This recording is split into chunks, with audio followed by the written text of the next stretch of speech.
Ada alasan mengapa Mesir kuno menyembunyikan ruang-ruang terpentingnya di dalam granit. Bukan batu kapur. Bukan bata lumpur. Granit. Semakin dalam Anda menyelami arsitektur paling sakral dari peradaban ini, semakin sering Anda menemukan material yang sama. Lebih keras, lebih berat, lebih sulit untuk dipindahkan, dan jauh lebih sulit untuk dibentuk. Di dalam piramida agung, ruang raja dibangun dari balok-balok granit raksasa yang didatangkan dari Aswan, ratusan mil jauhnya di sebelah selatan. Di kuil-kuil, di sarkofagus, di obelisk, di monumen-monumen yang dimaksudkan untuk bertahan dari dinasti, debu, dan penaklukan, granit muncul lagi dan lagi sebagai pernyataan akhir dari keabadian. Dan disitulah masalahnya dimulai. Karena jika Anda menerima cerita standarnya, maka salah satu pencapaian pengerjaan batu terbesar dalam sejarah manusia dilakukan dengan alat-alat yang terdengar hampir tidak masuk akal untuk tugas tersebut. Tembaga lunak, penumbuk batu, dan pasir. Selama beberapa dekade, Graham Hancock telah kembali pada klaim tersebut dengan tantangan sederhana yang sama. Bukan tantangan filosofis, bukan tantangan mistis, melainkan tantangan fisik. Tunjukkan pada saya bagaimana tembaga lunak memotong granit keras dengan kecepatan, kendali, dan presisi yang tampaknya ditunjukkan oleh bukti-bukti kuno. Tunjukkan pada saya bagaimana bahan abrasif kasar menghasilkan permukaan yang sama sekali tidak terlihat kasar. Tunjukkan pada saya bagaimana inti bor, bekas potongan, permukaan yang dipoles, dan kotak batu yang dilubangi dibuat dengan metode yang terus kita ulangi di buku-buku teks. Dan selama bertahun-tahun, jawaban yang ia dapatkan bukanlah pembuktian, melainkan penolakan. Itulah sebagian dari apa yang membuat perdebatan ini begitu eksplosif. Hancock tidak sekadar mengatakan bahwa orang-orang kuno itu mengesankan. Hampir semua orang setuju akan hal itu. Ia menanyakan sesuatu yang lebih tidak nyaman. Apakah penjelasan kita untuk satu bagian spesifik dari pencapaian mereka, pengerjaan granit, terlalu santai, terlalu percaya diri, dan mungkin saja sepenuhnya salah? Karena orang-orang Mesir tidak sedang mengukir mentega. Granit adalah salah satu material paling keras dan paling keras kepala yang digunakan dalam arsitektur monumental kuno. Granit dipenuhi dengan mineral kristal, termasuk kuarsa, yang menolak pemotongan, goresan, dan pembentukan. Siapapun yang pernah bekerja dengan batu akan langsung mengetahui perbedaannya. Batu kapur dapat dibentuk dengan relatif mudah. Granit melawan balik. Ia menahan alat. Ia menghukum ketidaktepatan. Ia mengekspos setiap kelemahan dalam metode Anda. Namun orang Mesir kuno tidak sekadar membentuk granit. Mereka menambangnya, mengangkutnya, memotongnya menjadi persegi, melubanginya, mengebornya, memolesnya, dan dalam beberapa kasus memasangnya dengan tingkat kendali yang masih memicu perdebatan hingga hari ini. Lihatlah ruang raja di piramida agung. Lihatlah balok-balok granit di atasnya. Lihatlah sarkofagus granit merah di dalamnya. Kemudian melangkahlah lebih jauh dari Giza, ke tempat-tempat seperti Serapeum di Saqqara, di mana kotak-kotak granit kolosal duduk di galeri bawah tanah layaknya sisa dari sebuah proses industri yang masih belum sepenuhnya kita pahami. Ani Buchananlah Kerikil Hyacinth. Ini adalah masa seberat bertonton yang dibentuk dengan tujuan tertentu. Penjelasan standar mengatakan bahwa orang Mesir menggunakan gergaji dan bor tembaga, dengan pasir bertindak sebagai agen pemotong yang sebenarnya. Tembaga itu sendiri terlalu lunak, jadi gagasannya adalah bahwa butiran abrasif di antara tembaga dan granitlah yang melakukan pekerjaan sesungguhnya. Di atas kertas, itu terdengar cukup masuk akal. Dalam diagram yang disederhanakan, itu terlihat rapi. Dalam bahasa buku sekolah, itu terdengar sudah terpecahkan. Namun Pine Hancock selalu bahwa diagram bukanlah bukti. Jika beginilah cara hal itu dilakukan, maka hasil dari metode tersebut harus terlihat seperti hasil kunonya. Bekasnya harus cocok. Efisiensinya harus masuk akal. Presisinya harus dapat direproduksi.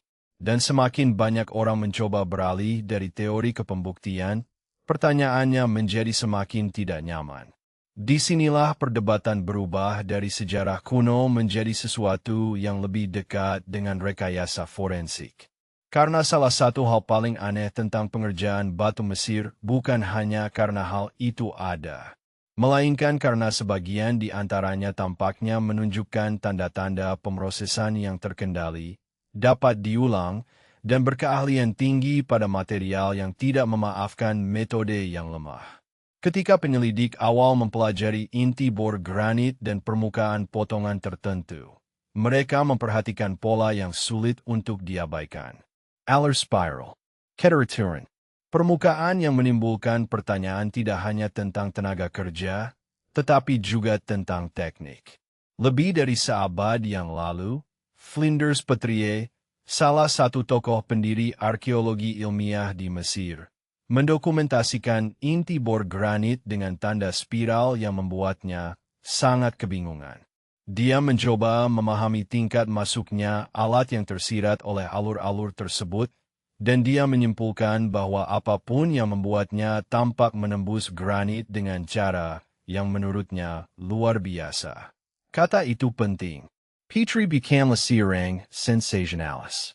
Dia tidak mencoba menghasilkan kontroversi viral untuk internet modern. Jika dia saja tertegun melihat apa yang dia lihat, hal itu memberitahu kita sesuatu. Namun misteri itu tidak pernah benar-benar menjadi pusat perhatian. Misteri itu tetap berada di latar belakang, setengah disadari, setengah diarsipkan, sementara kerangka penjelasan yang lebih luas tetap dipertahankan. Granite? Tembaga, Hazard, masalah selesai. Kecuali bahwa masalahnya tidak hilang. Peran Hancock dalam cerita ini bukanlah bahwa ia yang menemukan pengerjaan batu tersebut, melainkan bahwa ia menolak untuk berhenti menunjuknya. Dia berasal dari jurnalisme, bukan Egiptologi. Hal itu saja sudah menjamin adanya perlawanan. Di bidang yang dibangun di sekitar otoritas profesional, orang luar sering diperlakukan bukan sebagai kontributor, melainkan sebagai penyusup. Dan Hancock tidak masuk dengan lembut. Dia masuk dengan mempertanyakan asumsi-asumsi utama, dengan menghubungkan anomali-anomali, dan dengan bertanya mengapa detail fisik tertentu sepertinya tidak sesuai dengan gambaran yang diterima. Para pengkritiknya melihat hal itu sebagai sesuatu yang tidak bertanggung jawab. Para pendukungnya melihatnya sebagai suatu keharusan. Namun di bawah pertarungan budaya itu terdapat masalah teknis yang tidak akan hilang. Apa sebenarnya yang terjadi pada titik kontak antara alat dan batu? Itulah medan pertempuran yang sesungguhnya. Bukan spekulasi luas. Bukan kepribadian. Bukan label. Alat melawan granit. Abrasif melawan kuarsa. Gerakan melawan resistensi. Jika Anda mengatakan alat tembaga dan pasir membuat fitur-fitur ini, maka pada tingkat tertentu batu tersebut seharusnya menyimpan sidik jari dari proses itu.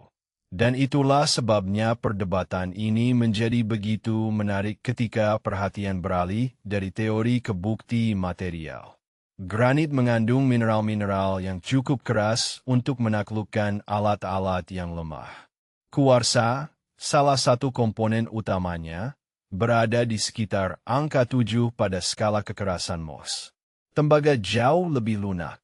Bukan berarti tembaga itu tidak berguna. Logam lunak dapat membawa bahan abrasif. Mereka dapat mendukung proses pemotongan pada kondisi yang tepat. Namun pertanyaannya bukanlah apakah granit bisa dikerjakan sama sekali. Pertanyaannya adalah apakah metode standar menjelaskan kualitas dan sifat dari hasil yang sebenarnya kita lihat. Disinilah arkeologi eksperimental menjadi krusial.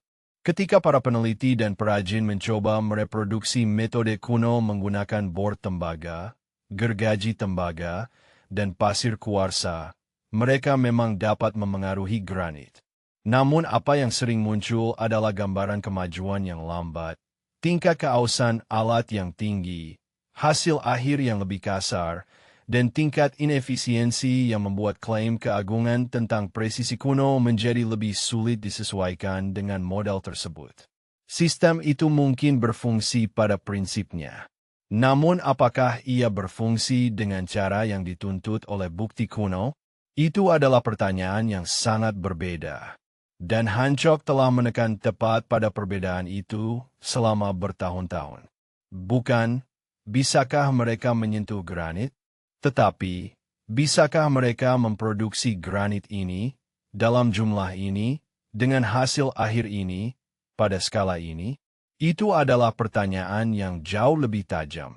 Dan ini adalah jenis pertanyaan yang memaksa arkeologi untuk berdialog dengan teknik, ilmu material, dan logika manufaktur. Karena begitu Anda mulai bertanya bagaimana permukaan benar-benar dibuat, Anda harus mulai melihatnya dari dekat. Sangat dekat.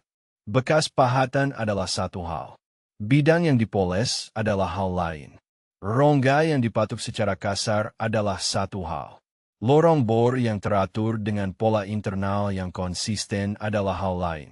Pada titik tertentu, batu berhenti menjadi sebuah monumen dan mulai menjadi catatan dari sebuah proses. Dan proses meninggalkan jejak. Itu adalah salah satu gagasan paling kuat dalam seluruh perdebatan ini. Granit kuno tidaklah bisu. Ia merekam interaksi, tekanan, penggilingan, abrasi, era, kendali. Pertanyaannya adalah apakah kita telah membaca jejak-jejak tersebut dengan ceroboh. Argumen Hancock, pada titik yang paling meyakinkan, bukanlah alien yang melakukannya, terlepas dari karikatur yang sering dilontarkan kepadanya. Ini lebih sederhana, dan dalam beberapa hal lebih mengganggu. Yaitu bahwa cerita ortodoks tentang teknik-teknik kuno tertentu mungkin tidak lengkap, terlalu berpuas diri, atau kurang diuji secara teknologi. Dengan kata lain, misterinya mungkin tidak bersifat supranatural sama sekali. Ini mungkin bersifat historis, suatu tingkat pengetahuan praktis yang hilang atau diremehkan. Kemungkinan itu penting karena peradaban tidak hanya kehilangan monumen. Mereka kehilangan metode. Suatu budaya dapat melestarikan batunya dan kehilangan bengkel kerjanya. Objek yang sudah selesai bertahan. Pengetahuan teknisnya menghilang. Begitu hal itu terjadi, generasi-generasi berikutnya berdiri di depan hasilnya dan menciptakan penjelasan yang terdengar masuk akal dari kejauhan. Namun masuk akal tidak sama dengan dibuktikan. Dan diulang-ulang tidak sama dengan terbukti. Itulah sebabnya granit menjadi material yang sangat berbahaya bagi asumsi-asumsi sejarah yang lemah. Granit tidak peduli dengan konsensus.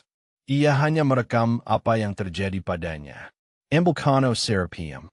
Bahkan orang-orang yang sangat tidak setuju dengan Hancock sering mengakui bahwa kotak-kotak granit raksasa di sana sangatlah menakjubkan. Wadah monolitik yang masif. Tutup yang sangat besar. Permukaan yang dipoles gelap. Presisi yang mengundang pengamatan. Apakah setiap klaim berlebihan yang dibuat tentangnya itu benar hampir menjadi hal yang sekunder? Poin intinya tetap, objek-objek ini menuntut penjelasan teknis yang serius. Bagaimana mereka ditambang? Bagaimana mereka dipotong persegi? Bagaimana mereka dilubangi? Bagaimana permukaannya dibuat sedemikian teratur? Bagaimana geometri internal dan eksternal dikendalikan? Urutan alat apa yang digunakan? Bahan abrasif apa? Toleransi apa yang benar-benar dapat diukur? Dan apa yang disiratkan oleh toleransi tersebut mengenai metodenya? Itu bukanlah pertanyaan pinggiran. Itu justru pertanyaan-pertanyaan yang seharusnya kita tanyakan. Dan inilah mengapa Hancock tetap sulit untuk diabaikan sepenuhnya. bahkan bagi orang-orang yang menolak banyak kesimpulannya yang lebih luas. Karena dalam kasus-kasus seperti granit Mesir, dia sering mengajukan jenis pertanyaan yang tepat, pertanyaan yang memaksa adanya pembuktian. Jika penjelasan Anda benar, tunjukkan prosesnya. Tunjukkan bekasnya. Tunjukkan tingkat kemajuannya. Tunjukkan hasil akhirnya. Tunjukkan replikasinya. Tuntutan itu terdengar sederhana, namun sangat mematikan karena ia menolak membiarkan otoritas berdiri menggantikan bukti. Dan begitu Anda mengadopsi kerangka pemikiran itu, sebagian besar teknologi kuno mulai terlihat kurang pasti daripada yang suka kita bayangkan. Ada juga alasan psikologis mengapa perdebatan ini tidak mau mati. Orang dapat menoleransi gagasan bahwa peradaban kuno itu brilian. Apa yang lebih sulit untuk dicerna adalah kemungkinan bahwa mereka mungkin telah menguasai teknik-teknik yang telah kita sederhanakan, salah deskripsikan, atau sebagiannya kita lupakan. Budaya modern menyukai garis lurus kemajuan. Kita berasumsi bahwa masa lalu itu lebih kasar, lebih lambat, dan kurang tepat. Jadi ketika kita menjumpai karya granit yang tampaknya menantang insting tersebut, godaannya adalah menurunkan nilai buktinya daripada meningkatkan pertanyaannya. Hancock melakukan hal yang sebaliknya. Dia meningkatkan pertanyaannya. Dia melihat ke granit itu, dan berkata, mungkin leluhur kita tidak sedang melakukan sihir. Mungkin mereka melakukan sesuatu yang lebih mengganggu daripada sihir. Mungkin mereka sedang melakukan rekayasa nyata yang masih belum kita rekonstruksi dengan benar. Itu adalah tantangan yang lebih serius daripada kelihatannya. Karena jika benar, hal itu tidak hanya akan mengubah cerita tentang satu ruang piramida atau satu sarkofagus. Hal itu akan mengubah cara kita berpikir tentang hubungan antara tenaga kerja kuno, keterampilan kuno, dan sains kuno. Hal itu akan memaksa kita untuk berhenti memperlakukan masa lalu sebagai hal yang primitif secara intelektual hanya karena alat-alatnya terlihat tidak familiar. Dan mungkin itulah sebabnya argumen ini menghasilkan begitu banyak perdebatan panas. Begitu granit menjadi pertanyaan yang terbuka, percakapan tersebut tidak lagi dapat dibendung di dalam label museum yang rapi. Kemudian kita harus bertanya apa lagi yang telah kita sederhanakan. Berapa banyak pencapaian kuno yang telah dijelaskan dari kejauhan alih-alih diuji dari dekat? Berapa kali kita telah menerima garis besar yang luas dari sebuah metode tanpa menuntut kecocokan material yang satu ke satu? Berapa banyak objek yang masih berada di museum sebagai jawaban akhir yang sudah selesai? Padahal seharusnya diperlakukan sebagai dokumen teknis yang belum terpecahkan. Disinilah judul Anda mendarat dengan sempurna, karena ia tidak perlu mengklaim bahwa semua yang kita ketahui tentang Mesir adalah salah. Judul itu hanya perlu menyampaikan satu poin yang jauh lebih tajam dan kredibel. Kita mungkin telah salah tentang bagaimana orang Mesir memotong granit. Bukan salah tentang kigangan mereka, salah tentang metode mereka. Dan perbedaan itu adalah segalanya. Karena begitu metodenya menjadi tidak pasti, batu itu berubah makna. Ia bukan lagi sekadar bukti tenaga kerja. Ia menjadi bukti dari prosedur yang hilang, optimasi yang hilang, keahlian pertukangan yang hilang, sistem pelatihan yang hilang. Dan itu adalah cerita yang jauh lebih besar daripada yang disadari banyak orang. Pikirkan tentang apa yang sebenarnya dibutuhkan oleh tradisi pengerjaan granit sejati. Bukan satu jenius yang terinspirasi. Bukan satu kecelakaan yang menguntungkan. Melainkan rantai pengetahuan yang dapat diulang. Pekerja tambang. Perencana transportasi. Pembuat alat. Pemilihan abrasif, persiapan permukaan, teknik pengeboran, kebiasaan pengukuran, proses penyelesaian, pemagangan, koreksi kesalahan, standarisasi lintas generasi. Itu bukanlah mistisisme yang romantis. Itu adalah budaya industri. Dan jika orang Mesir memiliki sistem pengerjaan granit yang lebih halus daripada yang selama ini kita yakini, maka apa yang menghilang bukanlah sekadar sebuah trik, melainkan keseluruhan ekosistem kompetensi. Itulah yang selama ini dipaksakan hancur agar dihadapi oleh orang-orang. Bukan sekadar kemegahan piramida. Kecerdasan yang tertanam dalam potongan itu. Kecerdasan yang tertanam dalam alur itu. Kecerdasan yang tertanam dalam hasil akhir itu. Selama bertahun-tahun, para kritikus dapat menepis pertanyaan itu dengan menepis si penanya. Namun batu punya cara untuk bertahan melampaui kepribadian. Jauh setelah reputasi naik dan turun, granit tetap berada di tempatnya, menanggung bekas lukanya, polesannya, dan kebisukannya. Dan kebisuan itu adalah bagian yang paling provokatif. Karena ini bukanlah kebisuan yang kosong. Ini adalah kebisuan yang syarat makna. Ini adalah kebisuan dari sebuah proses yang terjadi dengan sukses, berulang-ulang, pada skala monumental, sementara metode lengkap di baliknya terlepas dari ingatan tertulis. Apa yang tersisa adalah hasilnya, dan hasilnya cukup sulit sehingga setiap penjelasan yang mudah mulai terdengar mencurigakan karena kemudahannya. Jadi ketika Hancock mengatakan kita telah salah, versi terkuat dari klaim itu bukanlah bahwa para sejarawan tidak tahu apa-apa, melainkan bahwa mereka mungkin telah menerima terlalu sedikit rasa ingin tahu tepat pada titik di mana material tersebut menuntut lebih. Granit adalah di mana ceritanya berhenti menjadi simbolis dan berubah menjadi mekanis. Anda tidak dapat memantrai granit menjadi sebuah bentuk. Anda tidak dapat menggunakan gengsi Anda untuk menembusnya. Anda memiliki metode yang bisa digunakan, atau tidak sama sekali. Dan orang Mesir kuno jelas memilikinya. Pertanyaan sebenarnya adalah apakah kita telah mengidentifikasinya dengan benar. Itulah sebabnya topik ini sangat penting. Topik ini dapat diuji. Topik ini bersifat fisik. Topik ini tidak terkunci di dalam mitos atau terjemahan atau papirus yang hilang. Semuanya ada di sana, di dalam batu itu, menunggu setiap generasi baru dari kalangan insinyur, arkeolog, pembuat alat, dan skeptis untuk memeriksanya lagi. Dan setiap kali mereka melakukannya, kemungkinan meresahkan yang sama kembali muncul. Mungkin penjelasan lama itu terlalu sederhana. Mungkin batu paling keras di Mesir kuno menyimpan salah satu peringatan paling jelas dari sejarah kuno terhadap sikap cepat puas secara intelektual. Mungkin Graham Hancock, meskipun dia kontroversial, terus bertahan dalam perdebatan ini karena dia memilih medan pertempuran yang tepat. Bukan legenda. Bukan ideologi. Granit. Dan granit tidak tunduk pada siapapun.